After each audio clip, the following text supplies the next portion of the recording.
Hello guys, तो कैसे आप सब लोग। और आज हम जिस मूवी की एक्सप्लेनेशन आपके लिए लेकर आए हैं उसका नाम है दी सोशल नेटवर्क और ये मूवी साल 2010 में रिलीज हुई थी। मूवी के स्टार्ट में हम मार्क जकरबर्ग और एरिका को बात करते हुए देखते हैं। मार्क एरिका को इम्प्रेस करने के लिए बताता है कि मैं $25 का पीसी बना सकता हूँ। एरिका बोलती है कि क्या तुम फाइनल क्लब में एंटर हो सकते हो। दोस्तों, हार्डवेयर में कई तरह के क्लब्स होते हैं, उनमें से फाइनल क्लब हार्डवेयर का सबसे एक्सक्लूसिव क्लब है। इसमें ज्वाइन होने के लिए या तो आपको सिफारिश करनी पड़ती है और या आप एक्स्ट्रा ऑर्डिनरी पर्सन होने चाहिए। मार्क कहता है कि मैं हो सकता हूँ, लेकिन मुझे मोटिवेशन चाहिए जो मुझे तुमसे नहीं मिल रही। एरिका बोलती है कि तुम फाइनल क्लब को लेकर पागल हो रहे हो। मार्क बोलता है कि मुझे तुमसे मोटिवेशन चाहिए और अगर मैं फाइनल क्लब में एंटर हो गया तो मैं तुम्हें वहाँ घुमा सकता हूँ और मैं वहाँ तुम्हें उन लोगों से भी मिलवा सकता हूँ जिनसे तुम कभी भी नहीं मिली। एरिका बोलती है कि तुम ये कर सकते हो। मार्क बोलता है कि आखिर हम डेटिंग कर रहे हैं, लेकिन एरिका बोलती है कि हम डेटिंग नहीं कर रहे हैं। मार्क एरिका को सॉरी बोलता है अपने बिहेवियर को लेकर। एरिका बोलती है कि शायद तुम मेरी क्वालिफिकेशन से खुश नहीं हो और शायद तुम कंपटीशन में कामयाब होगे, पर तुम जिंदगी भर सोचोगे कि लड़कियां तुम्हें पसंद क्यों नहीं करती। इसीलिए नहीं कि तुम पढ़ाकू हो, पर इसीलिए कि तुम सबसे बड़े कमीने हो। मार्क को एरिका की बात चुप जाती है और वो अपने हॉस्टल रूम में जाता है और लाइव जर्नल में एरिका के बारे में बहुत गलत लिखता है।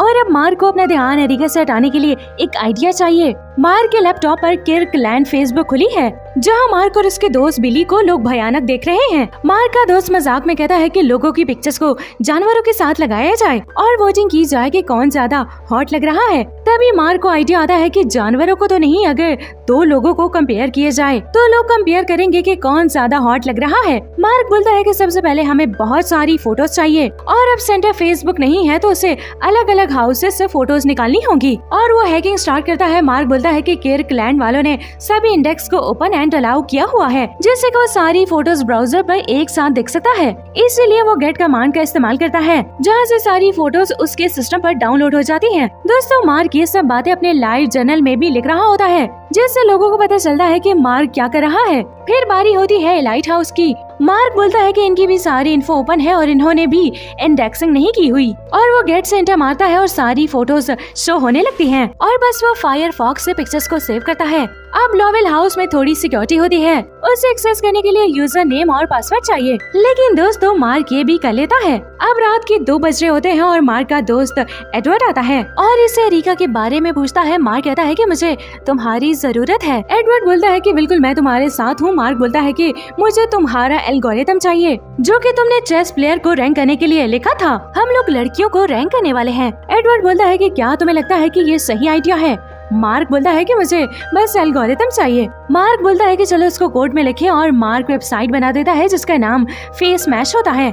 एडवर्ड बोलता है कि तुम वेबसाइट का लिंक इससे शेयर करोगे, तो मार्क बोलता है कि सिर्फ 2 लोगों को। फिर ये उन पर डिपेंड करता है कि वो किन को शेयर करेंगे और एक रात में फेस मैच सुपरहिट हो जाती है। पर किर्कलैंड के स्विच पर हाई ट्रैफिक होने के बाद भी किर्कलैंड का स्विच डाउन हो जाता है। फिर हम वो सीन देखते हैं जो रियल टाइम में चल रहा है, जहाँ पर मार्क, एडवर्ड और उनके वकील हैं। वह एक लड़की मार्क से पूछती है कि तुम्हारी वेबसाइट पर 2200 मिनट्स थे, वो भी सिर्फ 2 घंटे में। मार्क कहता है कि 22,000 और वो लड़की ये सुनकर शॉक हो जाती है। फिर एक और स्टोरी देखते हैं जहाँ पर टेलर रिंकल और कैल्विन विंकल डिविया नरिंदा होते हैं। नरिंदा रिंकल ब्रदर्स को ये न्यूज़पेपर दिखाता है जिसमें लिखा होता है कि 2 दिन पहले एक बंदे ने किर्कलैंड के नेटवर्क को चुल कर दिया है और अपने लैपटॉप से उसने एक वेबसाइट बनाई हॉट और नॉट की तरह, जहाँ लोग एक दूसरे को रेटिंग देते हैं और उसकी वेबसाइट पर 2 घंटे में 22,000 रिक्वेस्ट आई। उसने 7 हाउस की फेसबुक हैक की है और ये सब उसने एक रात में ही किया है। नरेंद्र बोलता है कि ये वही बंदा है जो हमारे लिए काम कर सकता है। फिर दोस्तों हम मार्क को देखते हैं जो कि हार्डवेयर की एडमिनिस्ट्रेशन कोर्ट में है। उस पर इल्जाम लगाया जाता है कि उसने सिस्टम को हैक किया और कॉपीराइट का वायलेंस किया फेस फ्रेंड बनाकर। वहाँ एक बंदी बोलती है कि क्या तुम इस बारे में कुछ कहना चाहते हो, और मेरे सभी हाउस की लड़कियों से साफ माफी मांग चुका है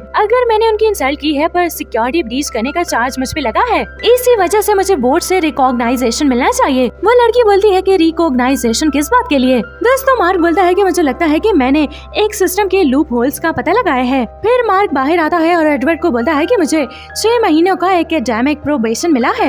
एडवर्ड बोलता है कि मैंने तुम्हें रोका था। फिर मार्क को रिंकल और नरिंदर मिलते हैं। रिंकल कहता है कि हम एक वेबसाइट पर काम कर रहे हैं जिसका नाम दी हार्डवेयर कनेक्शन रखा है और इसमें आप खुद के page bio interest pictures create और शेयर कर सकते हो और फ्रेंड रिक्वेस्ट भी भेज सकते हो। दोस्तों मार्क बोलता है कि ये माई स्पेस और फ्रेंडस्टर से अलग कैसे होगा। दोस्तों उस टाइम पे सोशल नेटवर्किंग में माई स्पेस फ्रेंडर सबसे फेमस थी। फिर हम प्रेजेंट का सीन देखते हैं जहाँ पर हम देखते हैं कि रिंकल ब्रदर्स और मार्क अपने वकीलों के साथ हैं, जहाँ पर रिंकल्स का वकील मार्क से पूछता है कि क्या तुमने रिंकल और नरेंद्र को hardware.edu के लिए हाँ की थी। मार्क बोलता है कि मैंने बोला था कि मैं हेल्प करूंगा। एडवर्ड की वकील पूछती है कि क्या तुमने एडवर्ड से बात की थी फेसबुक के आइडिया के लिए। मार्क बोलता है कि एक पार्टी में वो एडवर्ड के पास गया था। वहाँ मार्क एडवर्ड को बताता है कि फेस मैश शिफ्ट क्यों हुआ था, क्योंकि उसमें लड़कियों की फोटोज थी और वो हर जगह पर था और लोग वहाँ इसीलिए थे क्योंकि वहाँ जो लड़कियाँ थी वो उनको जानते थे। वो कहता है कि ऐसी वेबसाइट बनाई जाए जहाँ पर लोगों की प्रोफाइल पिक्चर देख सकें, उनसे मिल सके। और मैं डेटिंग साइट की बात नहीं कर रहा और मैं बात कर रहा हूँ कॉलिंग एक्सपीरियंस को ऑनलाइन डालने की। एडवर्ड अपने वकील को बोलता है कि ये बहुत अच्छा आइडिया था, लोग अपनी मर्जी से फोटो इन्फो वेबसाइट पर डालेंगे, लोगों के पास पावर होगी कि किससे वो फ्रेंड बनाना चाहते हैं। और ये ऐसा था कि पूरी दुनिया का सोशल ढांचा वेबसाइट पर डालना और इसके लिए मार्क को 10,000 से ज्यादा कोड लिखने थे। अब भी फेसबुक पूरी तरह से लाइव है और मार्क एडवर्ड से फिनिश हाउस की आईडी मांगता है क्योंकि ये लोग जनरल लोगों को जानते हैं और एडवर्ड मार्क को ईमेल आईडी दे देता है। फिर नरेंद्र रिंकल को बताता है कि मार्क ने हमारा आइडिया चुरा लिया है। वो बताता है कि सिर्फ एक दिन में 650 यूजर ने रजिस्टर किया है और 2 दिन बाद 900 नए यूजर्स ने। अब मार्क एडवर्ड को बोलता है कि अब हम फेसबुक को एक्सपेंड करेंगे। कोलंबिया में वो अपने रूममेट डस्टिन को बोलता है कि वो उसके साथ बोर्डिंग में काम करेगा और क्रिस पब्लिसिटी संभालेगा। डस्टिन का 5% मार्क 70% में आएगा। फिर हम शॉन पार्कर को देखते हैं जिसे फेसबुक के बारे में पता चलता है और वो मार्क और एडवर्ड से मिलता है इन्वेस्टमेंट के लिए। एडवर्ड चाहता था कि फेसबुक पर एड्स लगाए जाएं, पर मार्क नहीं चाहता था क्योंकि उससे वेबसाइट का लुक बिगड़ जाता है। शॉन कहता है कि फेसबुक काम की वेबसाइट है और अभी उसकी ब्यूटी के साथ खेलना अच्छा नहीं होगा। अब मीटिंग के एंड में शॉन दी फेसबुक में से दी हटाने को कहता है, जो कि सुनने में ज्यादा कूल लगेगा, इसीलिए एडवर्ड को शॉन बिल्कुल भी पसंद नहीं आता। मार्क का वकील एडवर्ड से पूछता है कि तुमने कभी ऐसा काम किया जिससे कंपनी को नुकसान पहुंच सकता था, और यहाँ पर एडवर्ड मना कर देता है। फिर अगले सीन में हम मार्क को देखते हैं जहाँ पर वो फेसबुक के लिए प्रोग्रामर की हायरिंग कर रहा है। मार्क एडवर्ड को कहता है कि स्टूडेंट को 10 मिनट में पेंटन वेबसाइट पे रूट एक्सेस लेना है और वेबसाइट को SSL पर रन करके ट्रैफिक की जाँच करनी है। और दोस्तों फिर मार्क कैलिफोर्निया में एक घर रेंट पर लेता है फेसबुक के ऑफिस के लिए। वहाँ शॉन भी मार्क को ज्वाइन करता है कंपनी में इन्वेस्टर लाने के लिए, क्योंकि शॉन के पास एक्सपीरियंस और कनेक्शन दोनों थे। फिर मार्क एडवर्ड को कॉल करता है कि उसने अकाउंट क्यों फ्रीज किए। दोस्तों एडवर्ड चाहता था कि मार्क उस पर ध्यान दे। मार्क एडवर्ड को बताता है कि उन्हें $500 मिलियन की फंडिंग मिली है और ये सुनकर एडवर्ड बहुत खुश हो जाता है। फिर एडवर्ड फेसबुक के बड़े ऑफिस में आता है और वकील बताते हैं कि मार्क ने अपना शेयर 60 से हटाकर 51 रखा है। एडवर्ड बोलता है कि मार्क को पैसों में ज्यादा इंटरेस्ट नहीं है। फिर वो लोग बताते हैं कि डस्टिन का 6.81% है, शॉन का 6.4%, पीटर का 7% और वो लोग एग्रीमेंट पर एडवर्ड का साइन मांगते हैं और वो साइन कर देता है और फिर मार्क और एडवर्ड पार्टी कहते हैं। दोस्तों एंड में हमें बताया जाता है कि रिंकल के साथ $64 मिलियन का सेटलमेंट हो जाता है और एडवर्ड के साथ भी अनाउंस सेटलमेंट होता है और उसका नाम फेसबुक के मास्टर हेड पर आ जाता है, फेसबुक के को फाउंडर के तौर पर, और मूवी खत्म हो जाती है।